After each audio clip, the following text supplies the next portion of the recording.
சிம்பு நடித்த வாலு படம் மே 9ஆம் தேதி ரிலீஸ் ஆவதில் புதிய சிக்கல். ரிலீஸ் தேதியை அறிவித்துவிட்டு பிறகு ரிலீஸ் செய்ய முடியாமல் போவதும், ரிலீஸ் தேதியை தள்ளி வைப்பதும் சகஜம்தான் என்றாலும், தமிழ் சினிமா வரலாற்றில் பல தடவை ரிலீஸ் தேதி அறிவிக்கப்பட்டு, பல தடவை தள்ளி வைக்கப்பட்ட படம் சிம்பு நடித்துள்ள வாலு படம்தான். சமீப வருடங்களில் வேறெந்த படத்திற்கும் இத்தனை முறை ரிலீஸ் தேதி தள்ளி வைக்கப்பட்டதில்லை.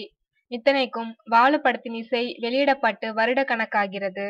அதன் காரணமாக வாலு பட பாடல்களையே ரசிகர்கள் மறந்துவிட்டனர். கடந்த வருடம் பொங்கல், பிறகு தீபாவளி, அதன் பிறகு கிறிஸ்துமஸ், அதன் பிறகு இந்த வருட பொங்கல், சிம்பு பிறந்த நாளான பிப்ரவரி 3, இறுதியாக மார்ச் 27 என வரிசையாக பலமுறை ரிலீஸ் தேதி அறிவித்து, கடைசியில் பின்வாங்கி வாலுவின் ரிலீஸ் என்பது தியேட்டர்காரர்கள் மத்தியில் காமெடி சப்ஜெக்டாகவே மாறிவிட்டது. இந்நிலையில் மே 9ஆம் தேதி வாலு ரிலீஸ் என்று நாளிதழ்களில் விளம்பரம் செய்து வருகின்றனர். இந்த முறை நிச்சயம் ரிலீஸ் ஆயிடும் என சிம்புவே உறுதியாக சொல்லுகிறாராம். இவர் சொன்னால் படம் ரிலீஸ் ஆயிடுமா? அதை நாங்கள் தானே முடிவு செய்யணும் என்கிறார்கள் விநியோகஸ்தர்கள். அதன் அர்த்தம் என்ன? சிம்பு நடித்த போடா போடி படத்தினால் நஷ்டம் அடைந்தவர்களும், வாலு படத்தின் தயாரிப்பாளர் எஸ். எஸ். சக்கரவர்த்தி ஏற்கனவே தயாரித்த படங்களினால் நஷ்டப்பட்டவர்களும் காத்திருக்கிறார்களாம்.